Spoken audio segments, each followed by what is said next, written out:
అప్పుల బాధలు వెంటాడుతున్నాయా? అయితే 6JVR వారి జాతిరత్నాలు ధరించండి.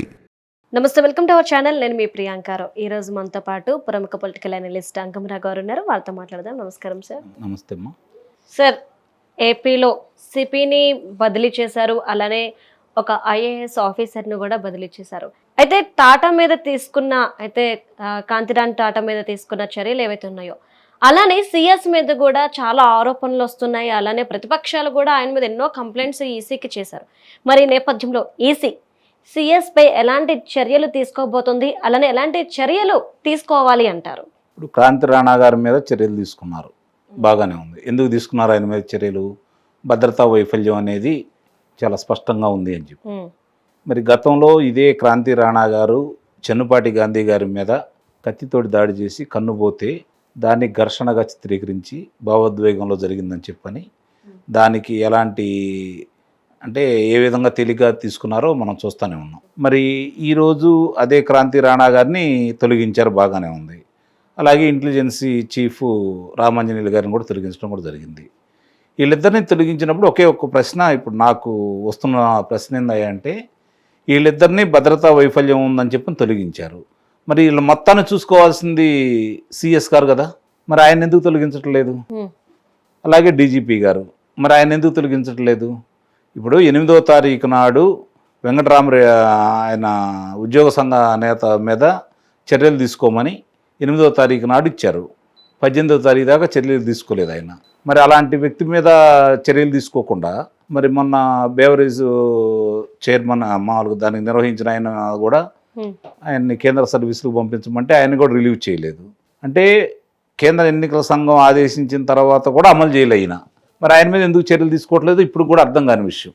ముందుగా రాష్ట్రంలో ఎవరి మీద చర్యలు తీసుకోవాలంటే నిస్సందేహంగా ఆయన మీదే చర్యలు తీసుకోవాలి. ఎందుకంటే ఒక విధంగా చూసుకుంటా ఉంటే మొన్న ఏప్రిల్ 1వ తారీఖు నాడు పింఛన్దారులందరికీ పింఛన్ అందాలి కదా, దాన్ని చూసుకోవాల్సింది ఆపద్ధర్మ ముఖ్యమంత్రి గారు ఉన్న జరుగుతుంది. కాబట్టి ఇప్పుడు ఎన్నికలు నియమ నిబంధనలు అమల్లోకి వచ్చాయి కాబట్టి చూసుకోవాల్సిన బాధ్యత ఈందే కదా ప్రధాన కార్యదర్శిగా. మరి ఇప్పుడు ఆయన దానికి ముందుగా అన్నీ రెడీ చేసుకొని సమయానికి వాళ్ళకి అందే విధంగా 130,000 మంది సచివాలయ సిబ్బంది ఉన్నారు, అధ్యాపకులు ఉన్నారు, ఆశా వర్కర్లు ఉన్నారు, అంగన్వాడీ టీచర్లు ఉన్నారు. ఇంతమంది ఉన్నా కూడా వాళ్ళ ద్వారా సేవలు వినియోగించుకోకుండా మరి 36 మంది వాళ్ళ లెక్కల ప్రకారమే 36 మంది వృద్ధులు చనిపోయారని చెప్పని వాళ్ళు ప్రచారం చేస్తూ ఉన్నారు కదా. దానికి అసలు బాధ్యులు ఎవరు? 3వ తారీఖు దాకా ఎందుకు వెళ్ళలేదు?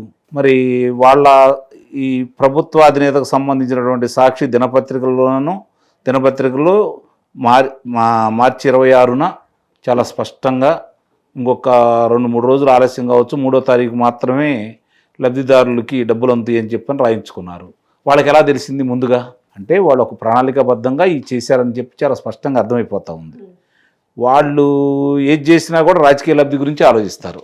వాళ్ళకు అనుకూలంగా వ్యవహరిస్తున్నాడు కాబట్టి ముఖ్యమంత్రి గారు ఆపద్ధర్మ ముఖ్యమంత్రి గారిని పేరుకే కానీ ఆయన ఏది చెప్తే దాన్ని అమలు చేస్తున్నారు కదా ఇప్పుడు సిఎస్ గారు. అంటే దీన్ని బట్టి చాలా స్పష్టంగా అర్థమవుతుంది అంటే కేంద్ర ఎన్నికల సంఘం ఆయన మీద ఎందుకు చర్యలు తీసుకోవటం లేదు ఇప్పటికీ అర్థం కాని విషయం. ఇలా ఎంతమంది మీద చర్యలు తీసుకున్నారు? గతంలో 2019లో వీళ్ళు ఫిర్యాదు చేయంగానే సిఎస్ను మార్చారు, డీజీపీని మార్చారు, మరి అందరినీ పక్క పంపించేశారు. మరి ఇప్పుడు ఇంతమంది ఫిర్యాదులు చేస్తున్నా కూడా వీళ్ళని మీద ఎందుకు చర్యలు తీసుకోలేదని ఇప్పటికీ నాకు వస్తున్న సందేహం అదే, ప్రజలందరూ కూడా అదే విధంగా వ్యక్తం చేస్తున్నారు. ఇట్లా ఉంటే ఈ విధంగానే కనుక జరిగితే రేపు ఎన్నికలు సజావుగా జరగడానికి వీళ్ళు సహకరిస్తారా అనే ప్రశ్న ఈరోజు ఉత్పన్నమవుతూ ఉంది. మరి దానికి సమాధానం చెప్పాల్సింది ఇప్పుడు ఎన్నికల సంఘం వాళ్ళే, కేంద్ర ఎన్నికల సంఘమే సమాధానం చెప్పాలి. ఎందుకు మేనమేషాలు లెక్క పెడుతున్నారు? మరి జరిగిన నష్టం జరిగిన తర్వాత ఏం చేస్తారు వీళ్ళు? ముఖ్యమంత్రి గారికి సంబంధించి భద్రతకు సంబంధించి చాలా స్పష్టంగా అంటే వాళ్ళు భద్రత చేయలేక కాదు, దాన్ని కూడా రాజకీయంగా మలుచుకోవడం కోసం వాళ్ళు చెప్తే వీళ్ళు నడుచుకుంటున్నారనేది స్పష్టంగా అర్థమైపోతా ఉంది. సార్, అంటే ఇప్పుడు ముఖ్యమంత్రి భద్రతా విషయంలో నిన్నటి వరకు కూడాను సిపి ఎవరైతే ఉన్నారో ఆయన హయాంలోనే ఇదంతా జరిగింది. ఇప్పుడు సీఎంపై రాయి విసిరిన కేసులో దుర్గారావు బయటకు వచ్చారు. అంటే ఇప్పుడు మనకి సిపి చేంజ్ అవుతున్న క్రమంలో మరి దుర్గారావుపై తిరిగి మళ్ళీ చర్యలు తీసుకుంటారా? మరి ఈ కేసుని ఏ విధంగా ముందుకు తీసుకెళ్ళనున్నారంటారు? ఆ కేసులో పసలేదని వాళ్ళకి అర్థమైపోయింది. తిరిగి వాళ్ళకే ఎదురు దెబ్బలు తగులుతున్నాయి అర్థమైపోయింది. ఇప్పుడు దుర్గారావుని తీసుకెళ్లి 4 రోజులు వాళ్ళ నిర్బంధంలో అట్టు పెట్టారు. మరి నన్ను చాలా చిత్రహింసలు గురి చేశారని అతను చెప్తా ఉన్నాడు.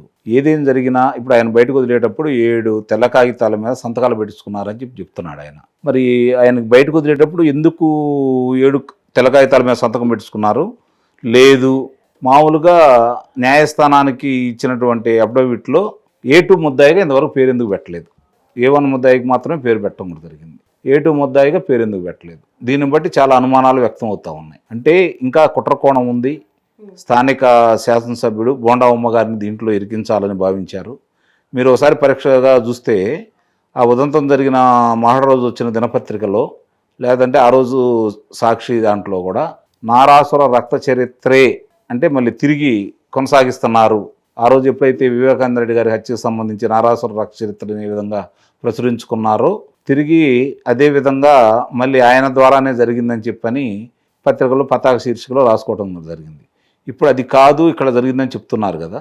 దీనికి ఆ పత్రికా యాజమాన్యం ఎవరైతే ఉన్నారో వాళ్ళు చంద్రబాబు నాయుడు గారికి ఏమైనా క్షమాపణ చెబుతారా? తెలుగుదేశం పార్టీ వాళ్ళకి ఏమైనా క్షమాపణ చెబుతారా? ఇది కూడా వీళ్ళు మాట్లాడాలి ఇప్పుడు చాలామంది కూడా. కాబట్టి ఇది దుర్గారావుని ఇబ్బంది పెట్టాలని, బోండా ఉమ్మగారిని ఇరికించాలని వాళ్ళు దుర్గారావుని ఇబ్బంది పెట్టారు. అలాగే ఆయన్ని భౌతికంగా కూడా దాడులు జరిగినాయి అతని మీద అని చెప్పని అతను చెబుతున్నాడు. అయితే దుర్గారావుపై కూడా దుర్గారావుకి ప్రాణహాని ఉంది అంటూ కూడా కొన్ని ఆరోపణలు బయటకు వస్తున్నాయి. అంటే నిజంగానే ఆయనకి ప్రమాదం పొంచి ఉంది అనుకోవచ్చా? అంటే ఇవాళ ఉన్న పరిస్థితుల్లో అతనికి ఏమీ జరగదనే నేను భావిస్తున్నాను. ఎందుకంటే ఏది జరిగినా కూడా ఇప్పుడు ప్రభుత్వం మీదకే వస్తుంది, అది ప్రభుత్వ పెద్దల మీదకే వస్తుంది. కాబట్టి అలాంటి పిచ్చి పని చేస్తారని అయితే నేనైతే భావించలేదు. కాబట్టి జరుగుతున్న పరిణామాలను చూసుకున్న తర్వాత భయపడుతున్నమాట వాస్తవం ఎవరికి వాళ్ళు, ఏం జరుగుతుందా అనేది. ఎందుకంటే గత చరిత్ర చూసుకుంటే దాన్ని బట్టి వాళ్ళకి అర్థమవుతుంది కదా. కాబట్టి ఓ రకంగా అందరూ భయపడతానే ఉన్నారు. ఆ భయాలు ఇవన్నీ లేకుండా సజావుగా ఎన్నికలు జరగాలంటే సిఎస్ గారిని, డీజీపీ గారిని కంపల్సరీ మార్చాల్సిందే. అందుట్లో ఎలాంటి ఆలోచన కూడా ఏం లేదు. అది మార్చినప్పుడే కేంద్ర ఎన్నికల సంఘం మీద ఒక నమ్మకం కూడా ప్రజల్లో ఏర్పడుతుంది. మరి ఒకవేళ ఈసీ సిఎస్ పై కూడాను చర్యలు తీసుకొని ఆయన్ను కూడా బదిలీ చేస్తే సిఎస్ స్థానంలో తిరిగి ఎవరిని ఎన్నిక చేసే అవకాశాలు ఉన్నాయంటారు? ఇప్పుడు ఇక్కడ ఏం జరుగుతుందంటే ఈరోజు వీళ్ళిద్దరిని తొలగించినప్పుడు గతంలో వాళ్ళకి ఎలాంటి నేర చరిత్ర లేని వాళ్ళని 3 పంపించడం అని అన్నారు. ఇప్పుడు జగన్మోహన్ రెడ్డి గారు అధికారంలోకి వచ్చిన తర్వాత ఏంటంటే 3 అంచెల భద్రతలాగా ఆయన 3 అంచెల అధికారులను పెట్టుకున్నాడు. ఆ 3 అంచెలు కూడా ఆయనకు అనుకూలమైన వాళ్ళే. ఇలాంటివి వస్తాయని ఆయనకు తెలుసు. అందుకోసం అని చెప్పి 3 అంచెలు పెట్టుకున్నాడు. నాకు తెలిసి కేంద్ర పారామిలిటరీ దళాలు వచ్చి ఇక్కడ ఉంటే తప్ప సిఎస్ గారిని మార్చినా, అంటే ప్రస్తుతానికి మారిస్తే కొంత భయపడతారని అనుకుంటున్నా, కానీ వాళ్ళు భయపడరు. వాళ్ళు చేస్తే వాళ్ళు చేస్తూనే ఉంటారు. ఎందుకంటే నాకు ఉన్న సమాచారం ప్రకారం ఆయన దగ్గర నుంచి వచ్చిన సమాచారం ఏంటంటే వీళ్ళకి, మీరు నన్ను గెలిపించండి, లేకపోతే నాకంటే ఎక్కువ మీరే ఇబ్బంది పడిపోతారు, నాకు ఇదేం కొత్త కాదు, నేను ఏదైనా చేసుకోవచ్చు, రేపు పొద్దున మొత్తం మీ మీదకే వస్తాయి, కాబట్టి నన్ను గెలిపించే బాధ్యత మీదే అని అధికారుల మీద పెట్టారని సంగతి తెలుస్తోంది. కాబట్టి ఇప్పుడు జగన్మోహన్ రెడ్డి గారి కంటే కూడా అధికారులే ఎక్కువగా జగన్మోహన్ రెడ్డి గారిని గెలిపించుకోవడానికి ప్రయత్నం చేస్తారు. కాబట్టి అది అందరూ దీంట్లో ఇప్పుడు దాదాపు ఉన్న అధికారులు అందరూ కూడా వాళ్ళ మీద ఏదో ఒక అభియోగం ఉందే, కాబట్టి దానికోసమైనా సరే జగన్మోహన్ రెడ్డి గారికి వాళ్ళు పనిచేస్తారని అయితే నేను భావిస్తున్నాను. Thank you so much sir.